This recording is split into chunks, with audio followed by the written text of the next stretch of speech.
कोशिका विज्ञान और डीएनए और आरएनए में क्या-क्या अंतर होता है, इसके बारे में आज हम आपसे डिस्कस करेंगे।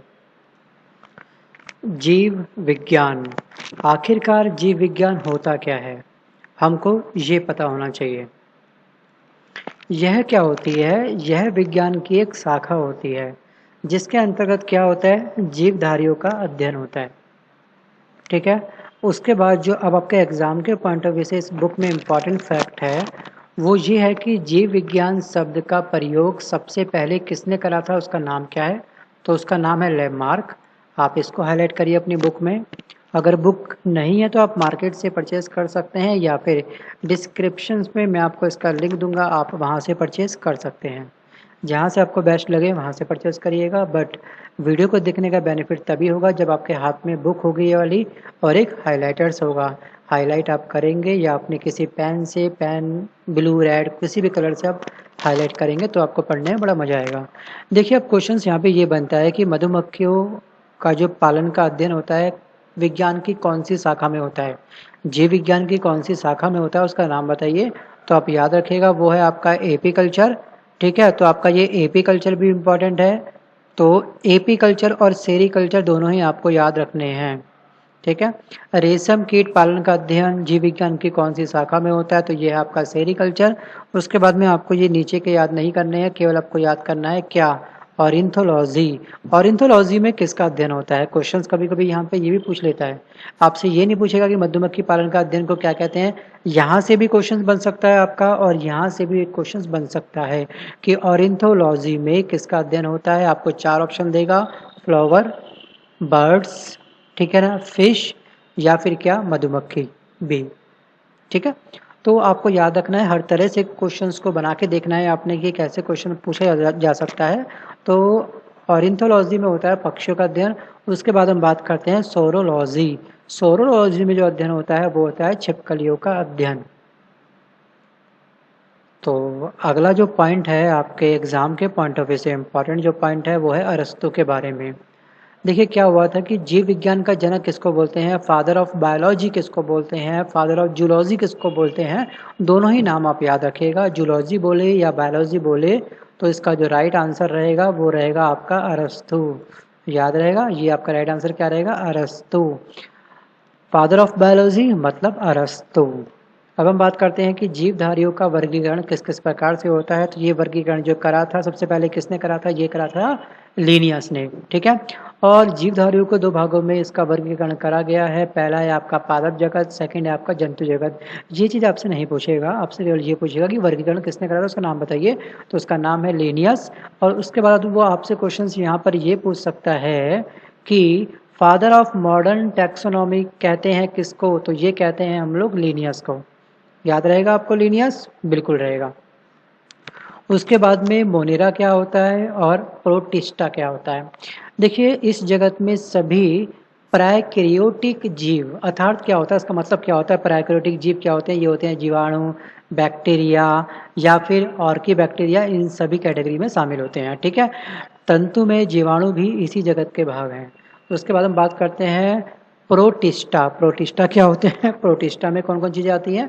तो यह 2 प्रकार की जीवन पद्धति रखते हैं। सूर्य के प्रकाश में अपने आप ही ये क्या होते हैं? पनपने लगते हैं, स्वपोषित होते हैं। जैसे कि आप यहाँ पे देख रहे हैं, देखिए सूर्य के प्रकाश में क्या होते हैं? ये अपने आप ही अपना पोषण कर लेते हैं और प्रकाश के अभाव में इतर पोषित करके अंतर्गत साधारणतया प्रोटोजोआ आते हैं।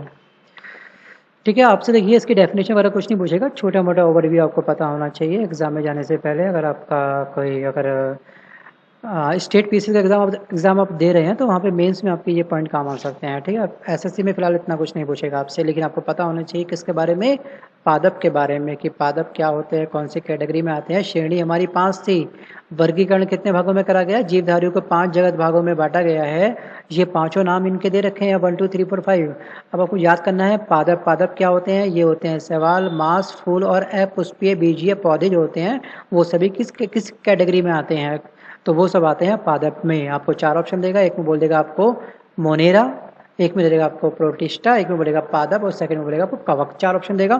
तो आपको लगेगा कि ये नाम कुछ नया सा बन रहा है, मोनेरा शायद ये होगा, लेकिन यहीं पे बच्चे गलती कर देते हैं। तो आपको एक्स्ट्रा कुछ लॉजिक अपना नहीं लगाना है एग्जाम में, कोई कॉमन सेंस ज़्यादा यूज़ नहीं करना है। कॉमन सेंस आप यूज़ करिएगा रीजनिंग में। राइट। तो फिलहाल पादप का जो है वो है शैवाल, मांस, पुष्प और अपुष्प के बीच किस कैटेगरी में आते हैं, वो आते हैं पादप में। और उसके बाद हम बात करते हैं कवक के बारे में। कवक बोलते हैं इंग्लिश में फंगी को। और इसमें क्या होता है, जिनमें अवशोषण द्वारा पोषण होता है, किसमें, अवशोषण के द्वारा पोषण होता है, तो वो है आपका फंगी। अब एनिमल, एनिमल आपको पता होगा एनिमल क्या होते हैं, तो इसको क्या बोलते हैं, इनको मेटाजोआ भी कहते हैं। ठीक है, क्या बोलते हैं इनको, मेटाजोआ, याद रखना। फिर जीवों का नामकरण, एक्चुअली हर कोई जो जीव है उन सब का एक साइंटिफिक नेम है। तो ये साइंटिफिक नेम किसने दिया, तो ये नाम रखा था, स्टार्टिंग करी थी लीनियस ने, कैरोलस लीनियस, ये वही लीनियस है जिसके बारे में अभी मैंने आपसे ऊपर बात करी थी। ठीक है, तो देखिए मनुष्य का जो वैज्ञानिक नाम है वो क्या है, एग्जाम में ये पूछता है कि मनुष्य का वैज्ञानिक नाम क्या है, आपके सामने देगा ये क्वेश्चंस। तो आपको 4 ऑप्शन देगा, वहाँ पे आपको देगा होमो, राना, फैलिस और कैनिस, इस तरह के ऑप्शन आपको देगा यहाँ पर। तो आपको याद रखना है मनुष्य का जो वैज्ञानिक नाम है वो है होमो सेपियंस, और मेढक का जो वैज्ञानिक नाम है वो है राना। तो आपको केवल मनुष्य का याद रखना है, गाय का, मक्खी का, गेहूं और मटर जरूर याद रखिएगा आप। ठीक है, अपनी बुक में देखिए मनुष्य का है होमोसेपियंस, गाय का है बोस, मक्खी का है मुस्का, गेहूं का है आपका ट्रिटिकम, मटर का है आपका पाइसम। ठीक है, पाइसम बहुत इंपॉर्टेंट है, क्योंकि क्यों इंपॉर्टेंट है वो मैं आपको आने वाले वीडियो में अभी बताऊंगा कुछ टाइम बाद। ठीक है, क्योंकि मैक्सिमम जितनी भी वैज्ञानिक की रिसर्च होती थी वो मटर के ऊपर होती थी। ठीक है, तो इसलिए मटर का वैज्ञानिक नाम उन्होंने सबसे पहले रखा था। मनुष्य का तो बाद में पढ़ा था, लेकिन पहले पढ़ा था मटर का, तो मटर का कई बार पूछ लेता है आपसे। तो मटर, ये वही मटर है जो आप सब्जी में यूज़ करते हैं। ठीक है,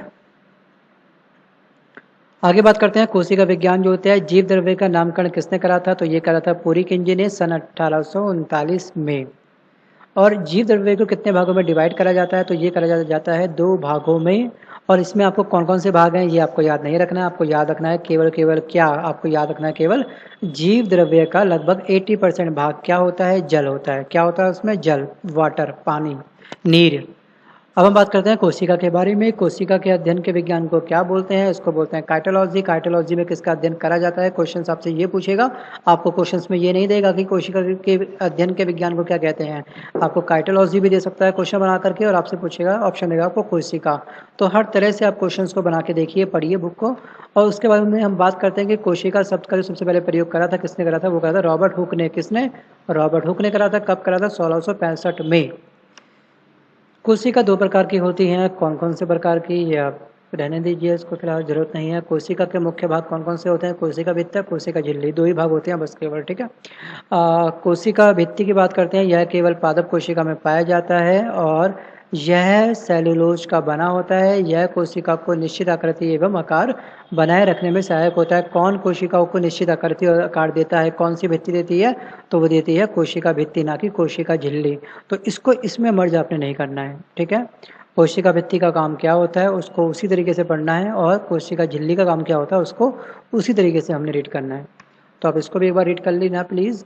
और मैं बात करता हूँ आपसे राइबोसोम। राइबोसोम का आविष्कार करा था रॉबिन्सन एवं ब्राउन ने।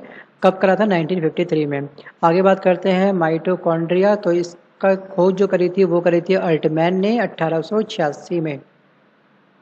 फिर हम बात करते हैं लाइसोसोम के बारे में। इसका आविष्कारक थे डी डूबे नामक एक वैज्ञानिक ने करा था। कब करी थी खोज, इसकी बारे में डिस्कस नहीं है इस बुक में, और ना ही आपसे पूछेगा। आपसे केवल ये क्वेश्चन लाइसोसोम में पूछ सकता है कि इसमें कितने प्रकार के एंजाइम होते हैं। इसमें टोटल होते हैं 24 प्रकार के एंजाइम पाए जाते हैं। लाइसोसोम में कितने प्रकार के एंजाइम पाए जाते हैं, तो ये पाए जाते हैं आपसे 24। और इसको बोलते हैं आत्मघाती थैली, मतलब सुसाइड वेसल्स। ठीक है, याद रखिएगा। फिर हम बात करते हैं आपसे वर्णी लवक क्या होते हैं। तो देखिए वर्णी लवक क्या होते हैं, ये रंगीन लवक होते हैं, और जैसे कि लाल, पीले, नारंगी रंग के ये होते हैं। तो उसमें जैसे कि हमारा कोई भी आप देखते हैं टमाटर, चुकंदर, गाजर, ये सभी लाल होते हैं, लेकिन इसमें क्या होता है, एक वर्णी लवक होता है, इसमें क्रोमोप्लास्ट होता है। ठीक है, तो उन सब क्रोमोप्लास्ट का नाम क्या क्या है। टमाटर का लाल रंग किसके कारण से होता है, तो उसमें होता है लाइकोपीन। तो लाइकोपेन बोलेगा, लाइकोपीन बोलेगा, PEEN भी देगा आपको एग्जाम में, तो आपको कंफ्यूज नहीं होना है। तो यहाँ पे टमाटर का जो लाल रंग होता है उसका सबसे बड़ा रीजन होता है उसमें लाइकोपेन होता है। और गाजर का जो लाल रंग होता है उसमें क्या होता है, उसमें कैरोटीन होता है। अगर कैरोटीन निकाल दिया जाए तो गाजर क्या होगा, गाजर रेड कलर का नहीं होगा। वो किसी और ही कलर का होगा, ठीक है। चुकंदर का लाल कलर जो होता है वो होता है बीटानिन के कारण। या फिर देखिए आपसे एग्जाम में क्वेश्चन कभी कभी इस प्रकार से भी पूछ लेता है कि टमाटर का लाल रंग भूमिका निभाने के लिए, टमाटर की लाल रंग भूमिका निभाने के लिए कौन सा उसमें लवक पाया जाता है, कौन सा उसमें लवक पाया जाता है, या किस रीजन से टमाटर का रंग लाल होता है, तो बताइए। इस तरह से क्वेश्चन पूछ लेता है वो कभी कभी। तो आगे हम बात करते हैं। देखिए प्रत्येक गुण सूत्र में जेली के समान एक गाढ़ा भाग होता है। जेली कैसी होती है? जो आप बालों में जेल लगाते हैं, फेस पे जो आप जेल यूज़ करते हैं, कॉस्मेटिक्स अगर आप यूज़ करते हैं तो उसमें जेल जेल कैसा होता है? जेल जैम की तरह काफ़ी गाढ़ा होता है, ठीक है। तो ये गाढ़ा होता है जिसे हम क्या बोलते हैं? जिसे हम बोलते हैं मैट्रिक्स। क्या बोलते हैं इसको? मैट्रिक्स। तो गुण सूत्र में जो जेली के समान गाढ़ा पदार्थ मिलता है उसको क्या कहते हैं? क्वेश्चन मार्क ये बनता है आपके एग्जाम में, ठीक है। तो उसको बोलते हैं मैट्रिक्स। अब हम बोलते हैं वंशागति का वाहक क्या होता है। देखिए वंशागति का वाहक वही होता है कि एक तकलीफ दूसरे वंश तक ट्रांसफ़र होती रहती है। जैसे फादर की तकलीफ उसके बच्चे तक पहुंची, कोई तकलीफ या कोई एक पॉजिटिव बात भी हो सकती है। कुछ लोग मैंने देखा है कि वो लेफ्ट हैंड से ज़्यादा काम लेते हैं, उनको लेफ्ट हैंड से बहुत ही सूटेबल फील होता है। उनके फादर भी लेफ्ट हैंड से ही काम करते थे, सब के सब लिखने का काम, जो भी सारे काम होते थे। तो कुछ लोग होते हैं कि ठीक है सिक्स सेंस उनकी काफ़ी इम्प्रूव होती है, उनको न्यूमेरिक बहुत जल्दी याद हो जाती है फादर को। तो बेटे को भी देखा जाए कुछ टाइम बाद तो न्यूमेरिक बहुत जल्दी याद हो जाते हैं। किसी का फ़ोन नंबर उसको बोलो फटाफट स्पीड में, तो वो फटाफट फ़ोन नंबर याद कर लेता है। तो ये क्या होती है? ये वंशागति का वाहक होती हैं ये सब चीज़ें, ठीक है। तो अब मैं बात करता हूँ आरएनए और डीएनए के बारे में। मैं बात करता हूँ क्षार क्या होता है, इसी का डीएनए का पार्ट है क्षार आपका। तो डीएनए में उपस्थित क्षार जो होते हैं कितने प्रकार के होते हैं? ये होते हैं 4 प्रकार के बेस होते हैं डीएनए में। और उसके बाद हम बात करते हैं डीएनए का कार्य क्या होता है। ये सभी आनुवांशिकी क्रियाओं का संचालन करता है। जीन इसकी एक इकाई है। यह प्रोटीन संश्लेषण को नियंत्रित करता है। तो प्रोटीन संश्लेषण को कौन नियंत्रित करता है? तो वो इस सब काम क्या है? वो है डीएनए का कार्य। अब हम बात करते हैं आरएनए का निर्माण कैसे होता है। तो डीएनए से ही आरएनए का संश्लेषण होता है, निर्माण होता है। तो याद रखिएगा आरएनए जो बनता है वो बनता है डीएनए से। तो इस क्रिया में डीएनए की श्रृंखला पर आरएनए की न्यूक्लियोटाइड आकार जुड़ जाती है। इस प्रकार एक अस्थायी डीएनए आरएनए संकर का निर्माण होता है। इसमें नाइट्रोजन बेस थाइमीन के स्थान पर यूरेसिल होता है, ठीक है, याद रखिएगा। अब देखिए इसमें हम बात करते हैं केवल प्रोटीन बनने की अंतिम क्रिया को क्या कहते हैं। प्रोटीन जो बनता है उसकी अंतिम क्रिया को हम क्या बोलते हैं? उसको हम बोलते हैं ट्रांसलेशन। याद रहेगा आपको ट्रांसलेशन? बिल्कुल रहेगा। अब देखिए डीएनए सॉरी, डीएनए और आरएनए में डिफरेंस क्या होता है, इनका मुख्य अंतर क्या होता है? आपको केवल डीएनए और आरएनए में जो मैक्सिमम एग्जाम में क्वेश्चन पूछा जाता है, इनकी शर्करा क्या होती है, शर्करा का क्या नाम होता है, ठीक है। तो देखिए डीएनए में पाई जाने वाली शर्करा को हम बोलते हैं डीऑक्सीराइबोज, और राइबोज बोलते हैं केवल सिंगल आरएनए को। तो आपको डीएनए फिर आरएनए दोनों की शर्करा का जो शर्करा होती है उसका नाम क्या है वो याद रखना है। और यह मुख्यतः कहाँ पर होता है? डीएनए मैक्सिमम केंद्रक में होता है, सेंटर में होता है, जबकि आरएनए एक्चुअली सेंटर में भी होगा और कोशिका द्रव्य दोनों में पाया जाता है। क्योंकि देखिए ये जो आरएनए कंप्लीटली डिपेंड होता है किस पे? डीएनए में। डीएनए से ही आरएनए निकलता है बाहर आकर के। तो ये डीएनए से ही तो निकल के बाहर आया ना आरएनए। तो डीएनए का केंद्रक क्या होगा? केंद्रक होता है इसका मुख्यतः। तो केंद्रक में से क्या निकलेगा? आरएनए निकलेगा। तो केंद्रक यहाँ पे हो गया, फिर कोशिका द्रव्य साथ में और जोड़ लो, ठीक है। अब हम बात करते हैं पादप कोशिका और जंतु कोशिका। तो इसका आकार क्या होता है? इसका आकार कम होता है आयताकार, और जंतु का आकार क्या होता है? ये होता है वर्ताकार। क्या होता है? वर्ताकार। अब हम बात करते हैं कोशिका विभाजन क्या होता है। कोशिका विभाजन सबसे पहले किसने ये इन्वेंट करा था? ये 1855 में किसने करा था? बीर चाओ ने।